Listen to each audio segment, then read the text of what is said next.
आज सबसे पहले हम बात करेंगे परीक्षाओं की। तो चाय पर चर्चा में इसी खबर से शुरुआत। आज से सीबीएसई बोर्ड की परीक्षाएं शुरू हो गई हैं। 2 अप्रैल तक चलने वाली इन परीक्षाओं में कुल 39 लाख बच्चे हिस्सा ले रहे हैं। अकेले दिल्ली से ही कुल 6 लाख स्टूडेंट्स बोर्ड परीक्षा देंगे। तो आज सुबह से ही बच्चों की कतारें एग्जामिनेशन सेंटर्स के बाहर देखने को मिली और बच्चे परीक्षा को लेकर उत्साहित भी थे। साल भर की मेहनत का आत्मविश्वास भी उनके चेहरे पर साफ नजर आ रहा था।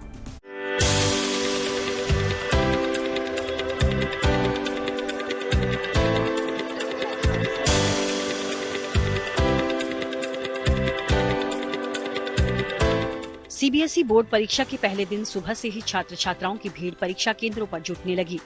10वीं की पेंटिंग की परीक्षा थी तो 12वीं के छात्रों का एंटरप्रेन्योरशिप विषय का एग्जाम हुआ।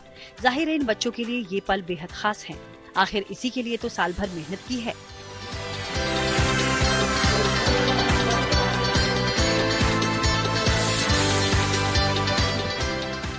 बोर्ड एग्जाम के लिए जाते इन बच्चों के चेहरे पर आत्मविश्वास है, हल्का सा तनाव भी कि प्रश्न पत्र कैसा होगा, लेकिन भरोसा है पूरी तैयारी की है, लिहाजा जो होगा देखा जाएगा।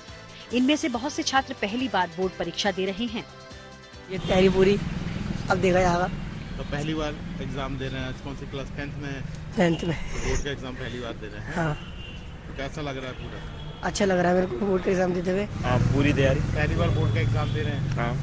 कैसा लग रहा है? अच्छा लग रहा है। तैयारी पूरी है, नर्वसनेस है? नहीं, नर्वसनेस नहीं। एक्साइटमेंट भी है पर थोड़ी नर्वसनेस भी हो रही है। और तैयारी पूरी बिल्कुल? हाँ, तैयारी तो है। सेंटर पर भी बच्चों के लिए खास इंतजाम किए गए हैं। एग्जामिनेशन सेंटर में दाखिल होते वक्त बच्चों को जरूरी दिशा निर्देश दिए जा रहे हैं। उनकी जरूरतों का भी ख्याल रखा जा रहा है। क्लासरूम के अंदर पानी की व्यवस्था, वॉच की व्यवस्था, सारी व्यवस्था कर रखी है। किसी बच्चे को किसी भी प्रकार की प्रॉब्लम होने से, मेडिकल भी प्रॉब्लम होने से, मैं स्टाफ नर्स हूं और मेडिकल के लिए कोई भी प्रॉब्लम होती है, अगर हमारे लेवल का है तो हम तुरंत उपचार करते हैं, नहीं तो डॉक्टर को इमीडिएट बुला करके उसका ट्रीटमेंट करवाते हैं। दिल्ली, लखनऊ, कानपुर, मुरादाबाद शहर शहर एक सा माहौल दिखा। एग्जाम के बदले पैटर्न को लेकर भी बच्चे जागरूक दिखे और एक अलग ही आत्मविश्वास उनके चेहरे पर झलक रहा था। प्रिपरेशन किया है अच्छे से। आज एग्जाम से पहले सैंपल पेपर करके आया हूँ, 5 सैंपल पेपर किया हूँ और वाइवा से पहले तो बुक पढ़ ही लिया था, रीड कर लिया था। अब क्वेश्चन का देखते हैं। क्वेश्चन में केस बेस्ड स्टडी ज़्यादा आने वाला है इस बार, क्योंकि सीबीएसई ने इस बार चेंज किया है, केस बेस्ड स्टडी ज़्यादा क्वेश्चन आने वाला है। सो उसके हिसाब से प्रिपरेशन किया है। तो चेंजेस क्या मायने रखता है? हाँ, पहले रूट लर्निंग टाइप का था। जैसे आप अगर लर्न करते तो आपको, अगर रूट लर्निंग आपने किया है, जैसे आपने मेमोराइज ज़्यादा किया है तो उसके लिए आपका प्रिपरेशन अच्छा हो गया। बट इस बार क्या हुआ है, आपका कंसेप्चुअल बेस हुआ है, यानी अगर आपने उसको अच्छे से समझा है तो आप इजीली उसको क्रैक कर सकते हैं एग्जाम को। परीक्षा खत्म कर सेंटर से बाहर निकले छात्रों के चेहरे पर सुकून दिखा और अब फोकस अगले लक्ष्य पर है। सीबीएसई की बोर्ड परीक्षाएं आज से शुरू हो गई है। 2 अप्रैल तक ये चलने वाली हैं। अगर बात देश भर की करें तो कुल 39 लाख बच्चे इस बार बोर्ड का एग्जाम देने वाले हैं। वहीं अगर हम दिल्ली में बात करें तो लगभग 6 लाख बच्चे एग्जाम देंगे। 877 कुल सेंटर बनाए गए हैं। 10वीं की सीबीएसई बोर्ड की परीक्षा 13 मार्च तक चलेंगी। वहीं 12वीं की परीक्षाएं 2 अप्रैल को खत्म होंगी। जाहिर है इस इम्तिहान के लिए देश के लाखों बच्चे तैयार हैं और पूरी रणनीति के साथ बोर्ड परीक्षा दे रहे हैं। दिल्ली से नीतू झा के साथ bureau report, good news today. देखिए, बीएसईबी यानी बिहार स्कूल एग्जामिनेशन बोर्ड की परीक्षा भी शुरू हो गई है। मुजफ्फरपुर के कुछ सेंटर्स में बच्चों को गुलाब का फूल देकर रोली चंदन और टॉफी के साथ उनका स्वागत किया गया ताकि वो स्ट्रेस फ्री होकर एग्जाम दे सकें, बेहतरीन प्रदर्शन भी कर पाएं। साथ ही साथ प्रशासन नियम कायदों को लेकर भी सजग दिखा ताकि नकल पर भी अंकुश लगे। प्रशासन की ओर से स्टैटिक मजिस्ट्रेट की तैनाती की गई है। इसके साथ ही केंद्रों के लिए अलग अलग जोन्स बनाकर उड़न दस्ते को भी औचक निरीक्षण की जिम्मेदारी सौंपी गई है।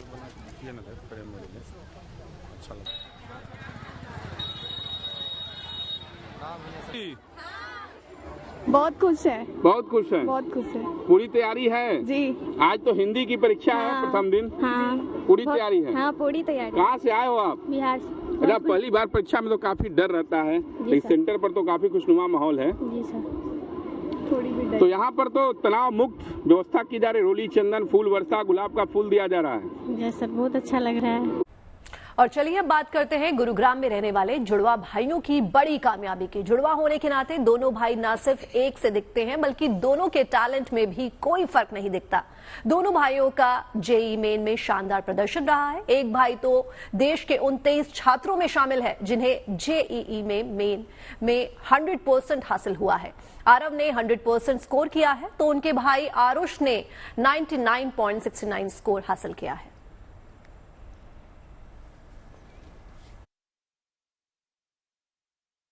मेरे पापा इलेक्ट्रिकल इंजीनियर हैं, मेरी मम्मा एमएससी मैथ्स हैं, तो मेरा हमेशा इंटरेस्ट था मैथ्स और साइंस में। मेरे 10th में भी मेरे मैथ्स और साइंस में अच्छे नंबर आए हैं, तो मैंने सोचा जेईई के लिए प्रिपेयर करते हैं। सबकी ब्लेसिंग्स हैं, आज फुल मार्क्स आ गए जेईई मेंस में। मैं और मेरा जुड़वा भाई दोनों साथ ही कुछ स्कूल और कोचिंग जाते थे। हमने सिमिलर तरीके से मेहनत की थी, बस कुछ हमारे थोड़ा इंटरेस्ट में थोड़ा फ़र्क है। जैसे मुझे बाद में जाके मैथ्स का प्रोफेसर बनना है आईआईटी में। मैंने इसलिए आईआईटी की तैयारी चालू की थी और लोगों की, टीचर्स की, पेरेंट्स की, शुभचिंतकों की दया से मेरी अच्छे अंक आए हैं। अब मैं एडवांस पे पूरी तैयारी अपनी जारी रखूंगा। और अब बात शौर्य की करते हैं। जैसलमेर के आसमान में इन दिनों वायुसेना के रणबांकुरों की धमक सुनाई दे रही है। दरअसल शनिवार को यहां वायुसेना के वायु शक्ति युद्ध अभ्यास की शुरुआत होनी है। उससे पहले कल एयरफोर्स के हवाई योद्धाओं ने फुल ड्रेस रिहर्सल किया है। और इस फुल ड्रेस रिहर्सल में अनंत आकाश में वायुसेना ने अपनी ताकत का परचम लहरा दिया। वायु शक्ति युद्धाभ्यास में वायुसेना के 100 से ज्यादा फाइटर जेट्स और हेलीकॉप्टर्स हिस्सा ले रहे हैं। और खास बात यह है कि आर्मी के जवान भी इस एक्सरसाइज का हिस्सा बन रहे हैं।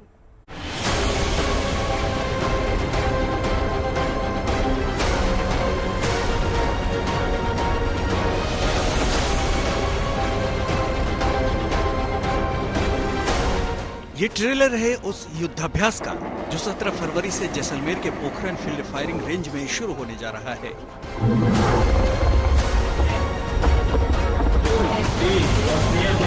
इसके जरिए एक तरह से दुश्मन को एक बड़ा संदेश दे दिया गया कि अगर उसने किसी तरह की गुस्ताखी की तो उसकी खैर नहीं।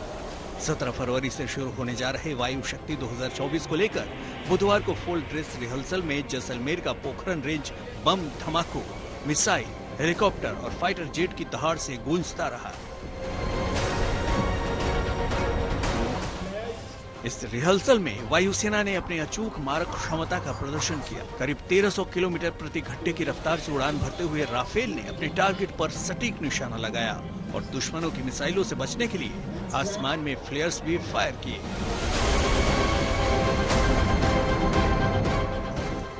वहीं अपाचे हेलीकॉप्टर ने भी अपने दोनों टारगेट पर सटीक निशाना साधा। MI-70 ने जंग के मैदान में जवानों को पहुंचाने में अपना हुनर दिखाया। इसमें सेना के गरुड़ कमांडो सवार थे जिन्होंने हेलीकॉप्टर से सीधा एक इमारत पर लैंडिंग की और ये दिखाया कि किसी रिहायशी इलाके में भी अगर दुश्मन ने पनाह ले रखी हो तो उसे सबक सिखाने आसमान के रास्ते से भी वो आ सकते हैं।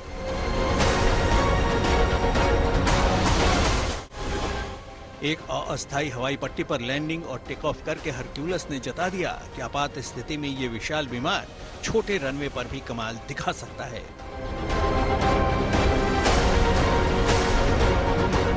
चिनूक हेलीकॉप्टर पोखरण रेंज में M777 होवित्जर तोप लेकर पहुंचा।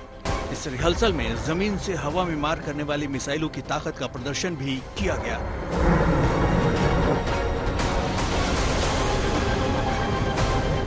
इंडिजिनसली बिल्ट एयरक्राफ्ट प्लेटफॉर्म है और आने वाले समय में इसका एक बहुत ही महत्वपूर्ण रोल होने वाला है हमारी इंडियन एयरफोर्स की एयरक्राफ्ट इन्वेंट्री में।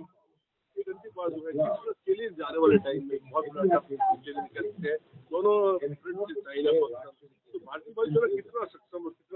जैसे मैं कहूँगा ये जो आज का एक्सरसाइज है वायु शक्ति 2024, ये हमारी क्षमताओं का ही एक ताकत का एक प्रदर्शन है। और जैसे मैंने कहा, एक नेटवर्क सेंट्रिक एनवायरनमेंट में काम करने की जो हमारी एयरफोर्स है उसकी कैपेबिलिटी को दिखाया जाएगा। जो यहाँ पे वेपन डिलीवरी होगी वो हमारी प्रिसाइज टारगेटिंग कैपेबिलिटी का भी एक प्रदर्शन है और हमारे वायुसेना की ताकत को हर तरीके से अच्छे से उभार के जैसे मैंने कहा ना सिर्फ हमारे देश बल्कि पूरी दुनिया के सामने हमारा जो ये फायर पावर डेमोन्स्ट्रेशन है हमारे इंडियन एयरफोर्स की क्षमता का सिक्का जमाएगा। इस रिहर्सल के लिए पोखरण फायरिंग रेंज में दुश्मन के 18 ठिकानों को टारगेट बनाया गया था और उन सभी को वायुसेना के लड़ाकों ने अपनी ताकत की नुमाइश में तबाह कर दिया। जैसलमेर से विमल भाटिया के साथ bureau report, good news today.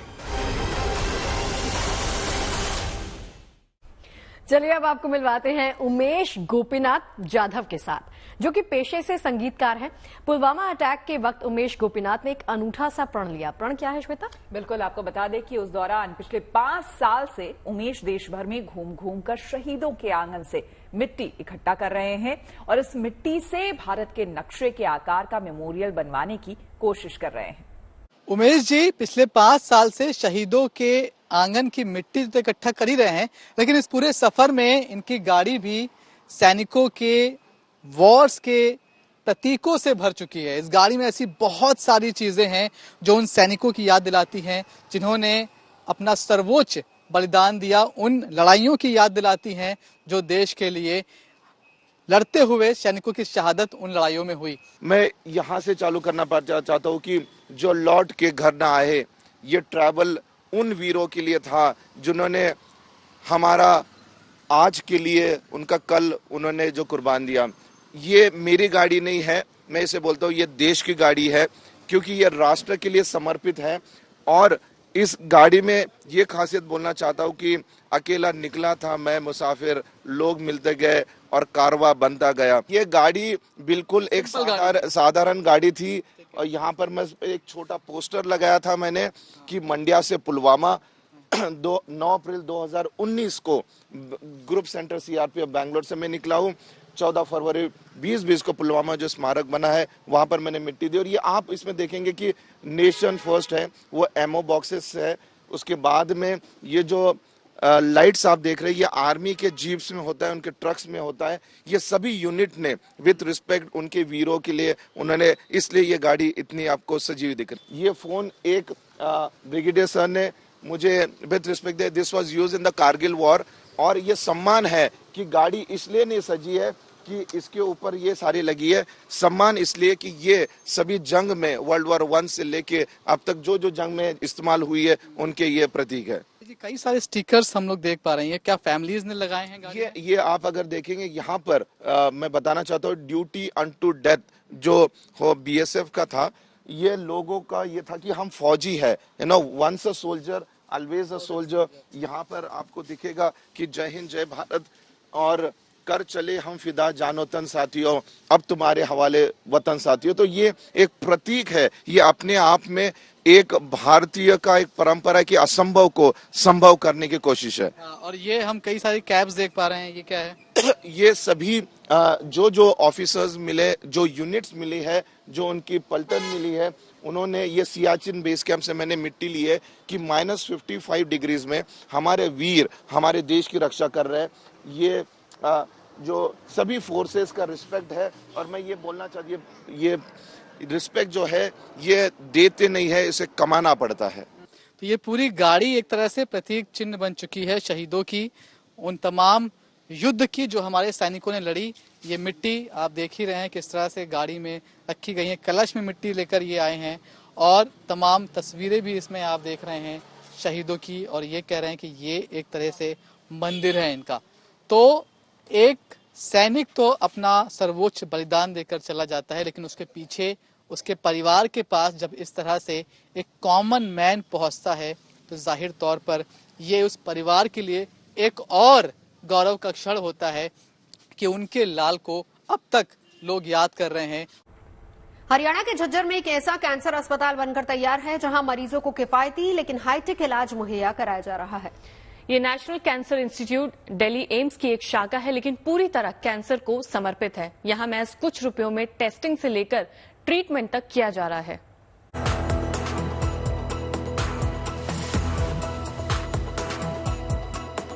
अत्याधुनिक मशीनों, उपकरणों और सुख सुविधाओं से लैस भारत का सबसे बड़ा कैंसर अस्पताल बनकर तैयार है। दिल्ली से करीब 75 किलोमीटर दूर हरियाणा के झज्जर में बना ये अस्पताल देश भर के कैंसर मरीजों के लिए उम्मीद की नई किरण बनकर सामने आया है। 1000 करोड़ की लागत से बना भारत का सबसे बड़ा कैंसर हॉस्पिटल अब पूरी तरीके से बनके तैयार हो चुका है। आज से 5 साल पहले भारत के प्रधानमंत्री श्री नरेंद्र मोदी ने 2019 में इस हॉस्पिटल का उद्घाटन किया था। लगभग इस हॉस्पिटल में 710 बेड हैं जो मरीजों के लिए मुहैया कराए गए हैं।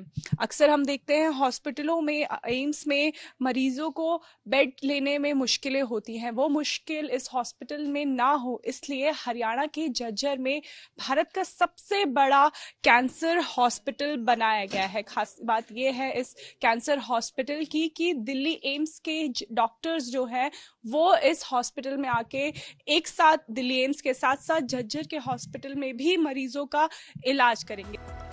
पूरी तरह कैंसर को समर्पित ये अस्पताल दिल्ली एम्स की ही एक शाखा है। बड़ी बात ये भी है कि यहाँ दिल्ली एम्स के जाने माने डॉक्टर मरीजों का इलाज करते हैं। इस अस्पताल की क्षमता 710 बेड की है, यानी एक साथ करीब 700 मरीजों को यहाँ एडमिट कराया जा सकता है। टेस्टिंग से लेकर ट्रीटमेंट की सारी सुविधाएं यहाँ मौजूद हैं। अस्पताल के अंदर ब्लड सेंटर भी बनाया गया है, जिसमें ब्लड डोनेशन से लेकर ब्लड स्टोरेज की सुविधा है। कैंसर के इलाज में सबसे उपयोगी ट्रीटमेंट होता है कीमो और रेडियोथेरेपी। इन थेरेपी के लिए भी बड़ी बड़ी मशीन्स लगाई गई हैं। कैंसर के इलाज में रेडियोलॉजी थेरेपी सबसे अहम होती है और उसके लिए NIC झज्जर में अत्याधुनिक जो है वो मशीनें लगाई गई हैं। सर ब्रीफ कीजिए थोड़ा सा इस machine. See this is a linear accelerator. So linear accelerator में 2 टाइप का रेडिएशन आता है, एक फोटॉन एंड इलेक्ट्रॉन। दोनों रेज के सहायता से हम जो ट्यूमर है उसको कंट्रोल करने के लिए या खत्म करने के प्रयास करते हैं।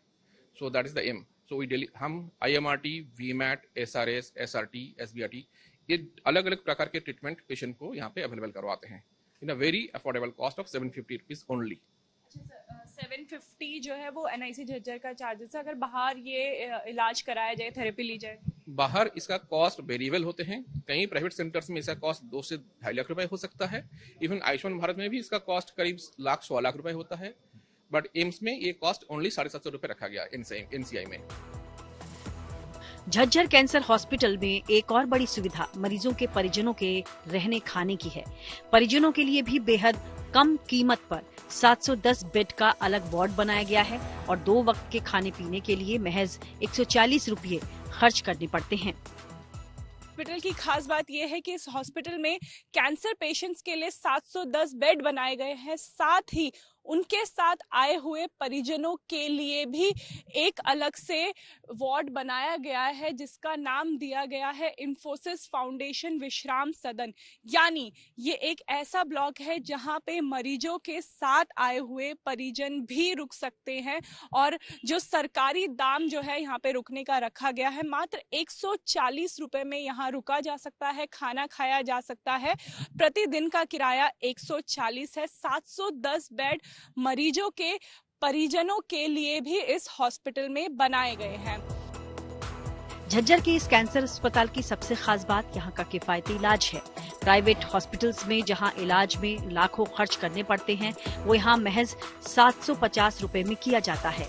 यानी गरीबों के लिए ये अस्पताल किसी वरदान से कम नहीं। एम्स झज्जर का कहना है कि 2025 तक ये अपनी पूरी क्षमता के साथ मरीजों का इलाज कर सकेगा। यानी 2025 में ये रोजाना 60,000 मरीजों को देख सकेगा और कम से कम 710 मरीजों को एडमिट कर सकता है। कैमरा पर्सन दीपक बिष्ट के साथ अनामिका गौर, गुड न्यूज टुडे। और चलिए आपको लिए चलते हैं कैसे ट्रैकिंग फील्ड में, जहां तक पहुंचने के लिए आपको खास तौर से उत्तराखंड का रुख करना होगा। यहां अभी भी बर्फ बिछी हुई है। आपको बता दें कि यह जगह उत्तरकाशी का केदार कांठा है, जहां पर स्नो ट्रेकिंग पसंद करने वाले कई सैलानी इन दिनों अपने शौक को पूरा करने के लिए पहुंच रहे हैं। पहाड़ी धुनों पर थिरकते हुए मौसम का पूरा आनंद भी ले रहे हैं। नाम पढ़ने की कहानी का मूल केदारनाथ धाम है, जिसकी कहानी कभी और आपके सामने हम रखेंगे। मगर इस जगह का दूसरा पहलू यहाँ की स्नो ट्रेकिंग है, जिसको आजमाने के लिए दूर दराज से लोग यहाँ आते रहे हैं। ये कहना गलत नहीं होगा कि सर्दियों में यहाँ की वादियों की निखरी खूबसूरती निहारने के लिए ही खास तौर से स्नो ट्रैकिंग के शौकीनों का जमावड़ा लगा रहता है। जिनका स्थानीय लोग कुछ ऐसे तिलक लगाकर पारंपरिक स्वागत भी करते हैं। भले ही फरवरी के महीने में अब धीरे धीरे आसपास के इलाकों में तापमान बढ़ रहा है, बावजूद इसके केदारकांठा में अच्छी खासी बर्फबारी अभी भी देखी जा सकती है। भारत के सबसे फेमस विंटर ट्रैक में से एक केदारकांठा ट्रैकिंग के बीच ये सैलानी अपनी खुशी, अपने जज्बात कुछ ऐसे नाच गाकर बयां कर रहे हैं।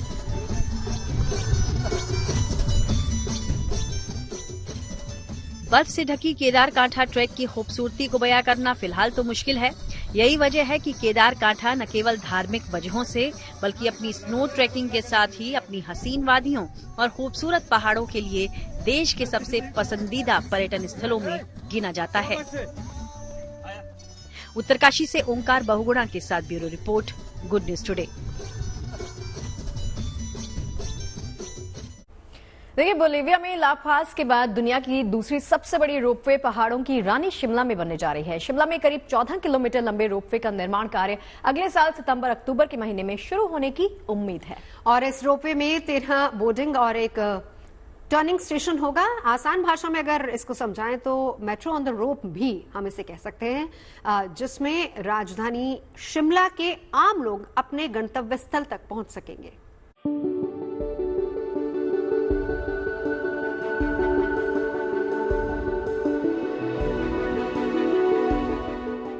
पहाड़ों की रानी शिमला अपनी सुंदरता को लेकर दुनिया भर में मशहूर है।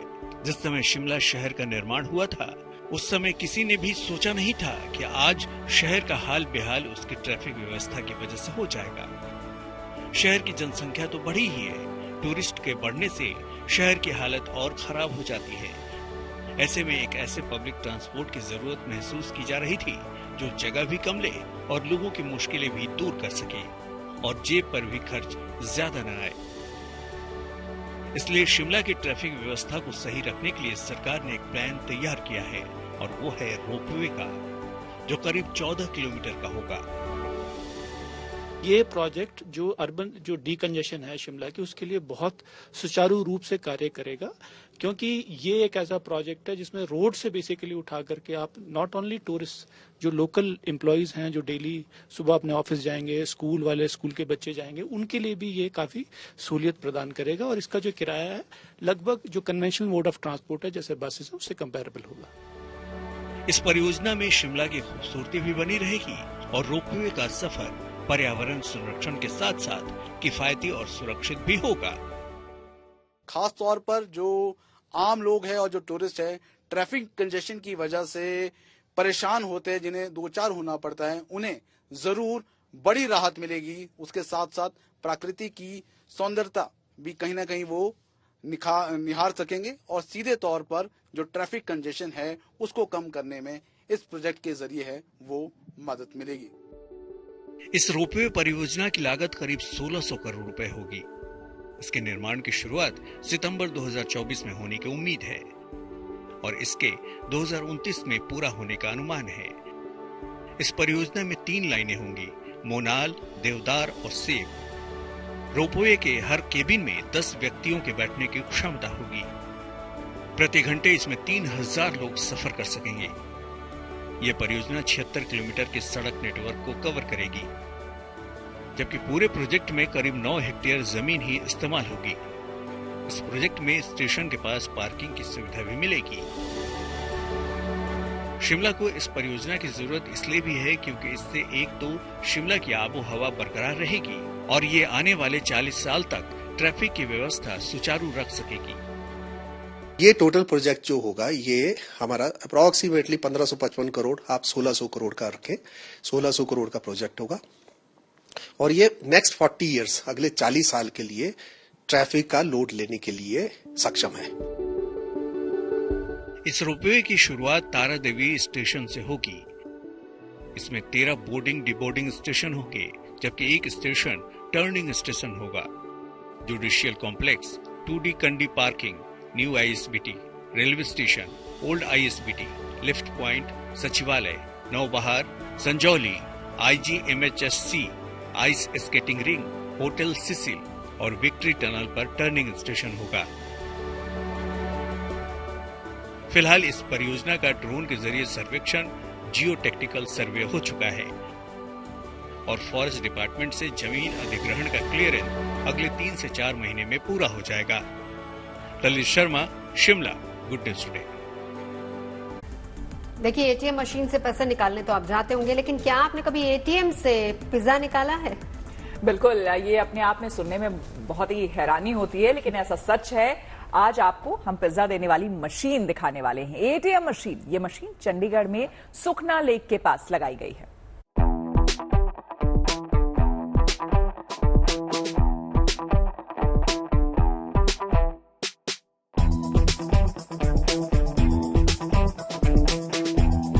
इस वक्त मैं चंडीगढ़ की सुखना लेक पर मौजूद हूं और अगर कोई भी चंडीगढ़ आए तो वो सुखना लेक देखे बगैर नहीं रह सकता। लेकिन एक और कारण है जो आपको अब सुखना लेक की तरफ है वो आकर्षित करेगा। जी हाँ, देश में पहली बार एटीएम वेंडिंग मशीन का कंसेप्ट आया है और इस मशीन की अगर हम बात करें तो ये देश में पहली ऑपरेशनल एटीएम वेंडिंग मशीन है। जी हाँ, आपने जैसे एटीएम से पैसे निकलते हैं बिल्कुल उसी कंसेप्ट की तरह यहाँ से जो पिज्जा है वो 3 मिनट में बनकर तैयार हो जाएगा।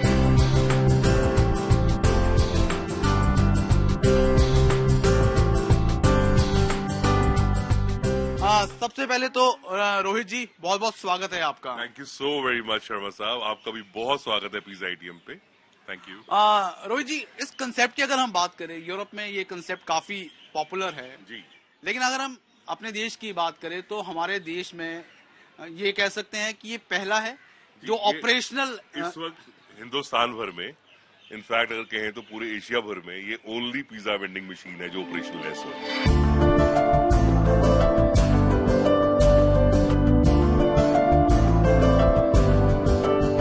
मशीन आप देख सकते हैं ये पार मॉनिटर है, जहां पर सबसे नीचे आप देख सकते हैं लिखा है इंसर्ट टोकन। यहां पर सबसे पहले है जो टोकन है उसको डाला जाता है और उसके बाद कमांड्स आती है। उस कमांड्स के जरिए आपको कितनी वैरायटीज का जो पिज्जा है जो उसके अंदर कमांड्स पहले से इंस्टॉल की गई है, तो लगभग 7 तरह का जो पिज्जा है वो बनकर तैयार किया जाता है। यहाँ पर कमांड देने के बाद जो अंदर रोबोटिक आर्म है वो पिज्जा के बेस को उठाती है और दूसरी तरफ जहां पर ये आप 7 डिफरेंट कलर के ये लाइट्स नजर आ रही हैं आपको, तो 7 डिफरेंट कलर की जो टॉपिंग्स है, जो पिज्जा आपको पसंद है वो यहां से उठा लेते हैं। और फिर आप बिल्कुल राइट हैंड साइड पे जो ये ओवन आप देख रहे हैं जिसमें हॉट लिखा हुआ है, यहाँ पर वो पिज्जा है रोबोटिक आर्म के जरिए पहुंचता है और फिर 3 मिनट के अंदर है वो तैयार हो जाता है।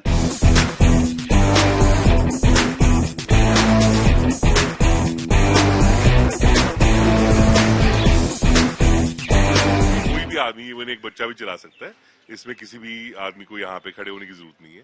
तो आप आइए, जैसे बैंकों का एटीएम इस्तेमाल करते हैं वैसे पिज्जा का एटीएम इस्तेमाल करते हैं। It's very simple.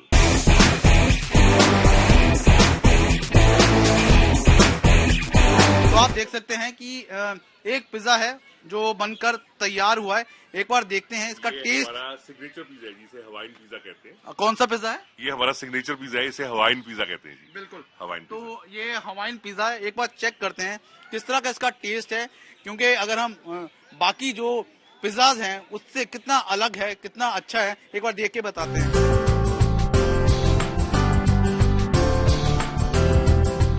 आने वाले दिनों में जो यूरोप का ये कंसेप्ट है इंडिया में भी काफी पॉपुलर होने की उम्मीद है। वीडियो जर्नलिस्ट गिरीश दुर्गापाल के साथ ललित शर्मा, चंडीगढ़। देखिए, कहते हैं कि दुनिया में सबसे अमीर शख्स वो है जो अपनी मुस्कान से दूसरों का दिल जीत ले। वाह वाह वाह वाह, सही कहा आपने श्वेता। श्रेष्ठ आदमी वही होता है जो विनम्र होता है। वाह वाह, बिल्कुल सही बात है। पेड़ चाहे कितना भी ऊंचा क्यों ना हो, उसमें फल तभी लगता है जब वो मिट्टी से जुड़ा होता है। इसलिए हमेशा मिट्टी से जुड़े रहने की कोशिश करनी चाहिए। बिल्कुल। तो इन्हीं अच्छे विचारों के साथ हमें दीजिए इजाजत। कल फिर मिलेंगे, साथ बैठ के चाय पियेंगे 5 बजे।